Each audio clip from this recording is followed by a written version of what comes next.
really Tea Party support, grassroots support. Really someone who wasn't part of, let's say, the Republican establishment, or someone who had come from your traditional path to being a New York State Senator. He had never previously held elected office, but was passionate about issues and ideals, and really stood strong on very conservative small government positions, and we were able to win that election. I don't know, Lawrence, you were there. Do you remember what the margin of victory was? It was a very close election. They had to do a recount. Right. 11 votes? You want to win back 11 About votes. 12 or 11 votes. And I always said Tea Party got at least 12 votes. That's right. That's right. Is that me? That's I'm halfway done now. But yeah, the Tea Party, you could definitely say, was probably the margin of victory. There you go. And that was a really exciting campaign. And one of the things I remember was the excitement that was there on the grassroots. The excitement that you could really take these positions in Brooklyn and New York City and put someone into the state senate. And if you remember the race, David Strobin was from the former Soviet Union. So that's interesting in and of itself. That was sort of David's background and his family's background, to come from that oppression and to win a seat in New York State in highest forms of government. That was really touching. That was a wild race, and then like a recount, and then another recount, and a hand recount, and when all was said and done, he won. And I remember traveling up to Albany with him and his mother, and so the tears coming down her eyes as she watched her son, as a woman who suffered oppression in her other country, to come to this country. It's a true example of the American dream, and it's a great example of how the Tea Party put one of their own. So it's not just rhetoric, and that's what I guess I want to talk about is, we talk the talk, and we believe, and we come to backyards like this, and we feel a certain way. And so, it's a little funny for me being up here, because for so long I was where you guys were. I'm an activist, I'm a campaigner. I'm a person who cares about things, then goes out and does it. And I've been so lucky to actually have won a couple of races. So, and I've picked up some skills and a few tricks along the way. And I hope that that I can share those with you, and we can continue to win on some of these elections and locally. And I've been involved congressional, gubernatorial. I was a driver. I'm John McCain's driver at one point during the convention in 2004. So I've been up with some high profile, but my heart is in the grassroots. My heart is down on the streets. I'm a street corner conservative from Brooklyn, New York. That's what I said. That's what I'm gonna be. So. So I want to get you guys involved, and I think, look, I don't want to talk too long, but the best way to learn is by doing. This year I'm doing some stuff with Congressman Donovan. I've got some lawn signs. I want you to take some stuff, but afterwards call me, contact me, and let's get involved. Let's hit the street. So, we're going to be doing phone banking. We're going to be doing canvassing. We're going to be putting up lawn signs, posters. We're going to be attending debates. We're going to have a great GOTV strategy, and that's how we get out the vote. And, talk about Strobin or Bob Turner and some of those elections, it was our get out the vote. And, I learned from some of the big guys up there, some of the best, on how to pull out our vote. And it's crucial. It means the difference. It means the difference between winning and losing. One of the things I think you're seeing with Donald Trump is he's waking up a vote that some people have argued has been dormant since Ross Perot. So, when we talk about politics, we talk about campaigns, we're talking about pulling out our favorables, or if it's our prime Republicans. These are people that vote in primaries. Same thing the Democrats have. They have their prime Dems, and they'll pull these people out. Some of the new interesting things that are happening in politics, and I think this is what's interesting about Trump, is he's pulling people that haven't voted in so long. So they're like off the radar. These are people that just, under normal circumstances, wouldn't even be considered for people like me, people who work on campaigns, and they're just popping up out of nowhere. But there are other groups that are onto that and looking for people in different places, and the working families on the opposite side of where we stand on things is very good at that. You mentioned Mandy Rayport. We had that assembly race that I was a part of in Crown Heights, and the candidate with the Working Families Party was able to go way out of what we thought they would get. There were 3 Democrats. They were split, but none of them were on the Democratic Party line. So they're all pulling from the same area, and Mendy had consolidated a lot of support. He was an Orthodox Jewish candidate. He was conservative. He had a conservative line, Republican line. So he was consolidating and did extraordinarily well. But the Working Families, they were able to think outside the box to a degree. And look, we're opposed to them, but what they're doing is they're finding voters that other people have forgotten about. And to a degree, that's also what Trump is doing.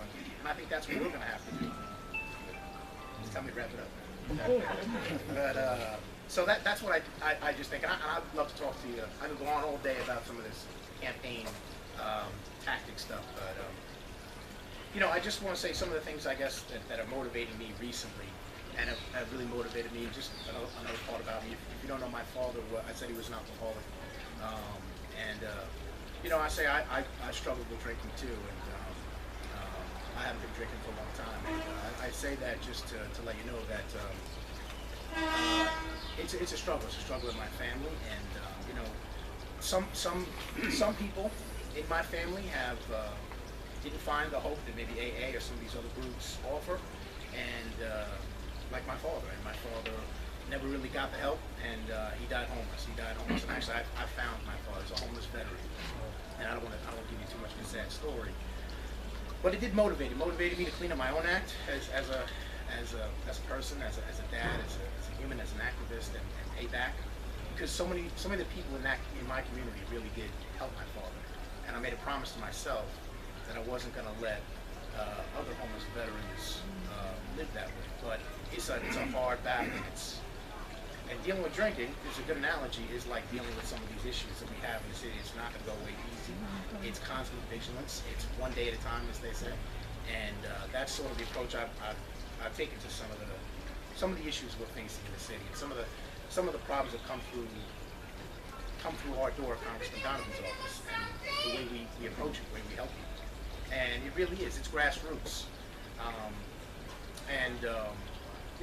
That's I think a big difference between us and the Democrats and the Liberals and the Working Families Party is that I think they tend to look at people as a number, and I think they tend to look down on people that are struggling, to be quite honest with you. I know that they're painted as the side that has compassion, but that's not really my experience. And I can just tell you locally, recently there was a situation in my community.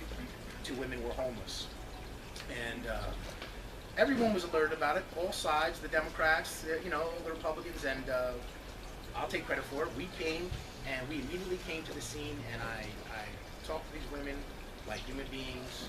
I approached them. They also had some cats. It's a long story, but they had 17 cats, 2 turtles, a dog, a partridge in a pear tree. They had everything. And but I took my own experience with my father and lots of homeless people that I work with, and I cut through the bureaucracy. One of the things I understand is that you've got to get, once people are willing to work with you, you've got to go in very quickly. We pulled in Department of Homeless Services. We worked with a group called Breaking Ground. We got Breaking Ground on the scene. The women were ready to go. The problem was they didn't want to go without their cats. The animals can't go to the show. So we had to call in the ASPCA. It's further complicated by the fact that the ACC had to take these animals. And if you know anything about the ACC, it's what they call a kill shelter. So the ASPCA and all the other rescues in the community promised me they wouldn't kill the animals, right? This is all the bureaucracy that I had to go through just to convince these women to go in and get in a van and go and take care of themselves. The reason why I say this is because the left in the community, all they do is complain. All they did was basically complain when they saw this unfolding on the pages of Facebook, complain that the cats were going to get killed in ACC. No one lifted a finger, and that's basically their approach. Their approach is call 311. 311 isn't going to cut it. You've got to follow up, and I think that's what we do at our office, at Congressman Donovan's office, and that's really a Tea Party approach. That is hands-on, that is grassroots, and that's cutting through the bureaucracy. And you can get things done in city government, in state government, in federal government if you have that approach, and you have people that belong in government, people that want to be there and want to cut through, because just telling somebody, pull through and one is not the answer. And, on the issue of homelessness, like I said, my father was homeless. If there's throwing money at it, and, not having any sort of tough love is also a problem. And I'll give you an example. There's another example. There's a lot of homeless people in Bay Ridge now. It's analogous to the problem all across the city. And there's a guy who just will not comply, and he will not go in. And this is a person who has serious mental problems and has medical needs that are not being addressed. And again, we're being compassionate by treating him like a human and talking to him and saying, do you want treatment? And when he refuses, they're just leaving. And then he's left to his own devices. He's got substance abuse problems. He's defecating on the street. It's horrible. And that's not fair to the community. That's not fair to the individual. It's not fair to the taxpayer either. And it's because we want to be just loving, and I believe in a tough love approach. I say this, if my father had been arrested, maybe tonight. And by the way, my father died of hypothermia. And I also want to say that while he was an alcoholic, there were no drugs in the system, there was no alcohol in the system, so he died, he froze to death. And, I say that if he had been taking it, maybe something, there might have been a different outcome. So I do believe in tough love, and I think that's one of my criticisms of the way we're doing business now. So, on a sad note, I'll leave it at that. But that's some of the reasons that motivate me to get involved. And I've seen a lot of great success. And by the way, the women did that I was talking about a little while ago. The women did agree. They did go into a shelter the first night. They're now out and they're staying with someone, and it's going to be a long process. We're going to stay with them, and we stay with everybody that comes to our office. But I've seen government do a lot of good. And working with the congressional office during Hurricane Sandy, I really got to understand how to really help people, and how we can cut through bureaucracy and make things work for people. FEMA comes in. I'll give you one last example, and that was Hurricane Sandy. I had never been through a natural disaster. A lot of us here in New York City have never dealt with a natural disaster, except for September 11th, a disaster of that magnitude with so many people, so much devastation. And I remember the night before, we were all warned. We had gone out and warned people, stay out of your homes, and I was on the Brooklyn side of the district, where I live, and I remember it was a wild storm. And I remember waking up the next day and surveying the neighborhood, and that was my job, to report back. And I remember the BQE being ripped up, the seawall down by the shore on the bike path, Bell Parkway, had fallen into the water. There was probably a tree on every block that had fallen into a house, ripped up concrete. So it was really just crazy devastation. And then I got the phone call, and they said, "You got to come to Staten Island, just drop it in the room." And with that much devastation, and then we went to Staten Island and we saw just houses swept into the ocean, and the stories were coming in that kids, babies were in the car, and they were swept away. One woman was holding her daughter while the house fell apart and she was swept into the ocean. Like, just people lost everything. And you learn by doing, and you learn emergency management. You learn how to govern, and you learn how to do it with that experience. And it teaches you so much. And again, having a Tea Party mentality, having a suspicion for government, having that sense, I think helped us tremendously. And I remember we were working with FEMA. FEMA didn't get there for a long time. I mean, if we were just relying on FEMA or the federal government, and I worked for the federal government, it would have been an even worse disaster. And I remember the way we were able to really bring services to people. Emergency service was the first thing. And then it was getting into finding out who is alive, who is in need of being extracted from their house, who needed to be removed. That was the second part. The third part was getting information to people, and then some of the next level things, which are they need generators. Of course, they need food. And remember, this was a cold fall. We were getting into the winter, moving right into the winter. and we need to get generators to people. We needed to move all this equipment, and the federal government really wasn't capable for it. And really, you know what it was? This was the tool we used. I had people that I had made connections with my entire life calling me saying, "Don't you work for a congressman?" Guys from California, you know, guys from Massachusetts. Somebody's saying, "Look, I can put stuff on a container ship and get it to Staten Island, or I can get it to Jersey. Where do we put it?" And you know what's interesting is the campaign office of that year, 2012, was an old Cadillac dealership.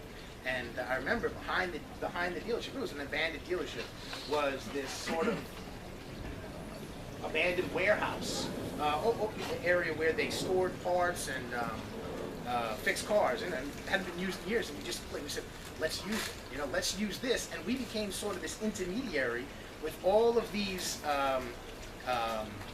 different groups, Red Cross, bringing in things, and just by the seat of our own pants took the initiative and cut through everything. And we were literally setting up a command center in the campaign. You know, the campaign was over. I mean, we won the race, and Hurricane Sandy hit like a day or two before the election. So won the election, but we shut down the campaign essentially and turned that into an operation to assist people, and 10 times better than what the government was able to do, and get people generators and food and blankets and shelter, all the different kinds of things that we do. And that's I think I'll leave it at that, is that, you know, in the spirit of the Tea Party, we're the answer to our problems. You know, and I've always been involved and interested in politics, and my most rewarding stories are the ones where people are the solutions. So, thank you guys. You guys have any questions about, you know, any of the campaigns or how to get involved in some of the races like that? In the back. Go ahead. Hi, Liam. Can I call you Liam? Yeah, let me just, no, it's Liam. Okay. Go ahead, I'm listening. Hi, Liam. Can I call you Liam? Yeah, yes. Okay. You might like to know that come election day, it will be 2 years since I had my last drink. You know, my doctors, you know, told me All right. the disease, examination. You know, I said, "Well, look, the you dog and both this time. Here's your marching orders. Cut the stuff. Cut it out completely. You know, not even to drink at dinner." Okay. Yeah. Now, I go to Las Vegas in July. How do you go there? You don't drink, you don't gamble, you don't smoke. Anyway, I am Austin Yee. I'm the chair of the Brooklyn Libertarian Party, and by the way, we have our meeting Tuesday the 20th at the Brooklyn Library, Central Branch, in room 7 in the Commons. So you drop by, say hello, 6:30. Now, I came very late, but I did hear you say that you want to decrease taxes and reduce government, right, and all that. Everyone does that, you know, Republicans, Democrats, and all the other regular parties. And yet, over the years, spending's out of control. Right. Government's still growing. We have more and more regulations. No one's standing up to that Kenyan president. And my point is, it's time we try a third party. And I'm talking specifically of Gary Johnson. As you know, he's not allowed to get on the debates come 26. Even though he made an offer to them, let me on the debates. Okay, if I don't get 15% poll, you know, they wouldn't get 15%. If I don't get 15% after debates, then I'm not going to ask you again. Okay, that's a reasonable request, but they don't want to be bullied, so they're not going to let him in there. If people listen to him, okay, they might consider his position, his platform, and you might say, his position is give us a chance, one term. If you don't like it, you could always vote for Trump or Hillary, you know, or a Trump or Hillary. Could any of you think of anyone first of all, anyone know who Gary Johnson is? You raise your hand. Sure. Yeah. Anyone know who he is? Yeah, he's the guy that don't know what Aleppo is, right? So what's that? That's kind of good publicity. Yeah, what he thought about Aleppo. So what's that?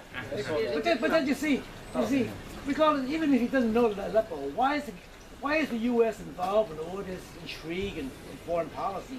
You know, they got their hands up their ass in foreign policy, okay? They get out of the Middle East, okay? And they bring out. You gotta know what's going on around the world. Okay, we have 760 bases all around the world. Some of them are secret. Bring them back home, decrease, save the money, and you don't have to increase spending. Okay? That's why Trump's on the ticket. He's not really a politician. Okay, anyway, so question is, will you consider third party, Gary Johnson? Well, look, I mean, I'm from a third party. I'm from the Conservative Party. We're endorsing endorsing Trump, but Yeah, but I you're support endorsing my all these regular candidates, though. And I also look. I do think the standard is if you can get 15%, that's a decent standard, and I think Yeah, that I agree. you have to stick to the standard. So if he can reach that, which he hasn't been able.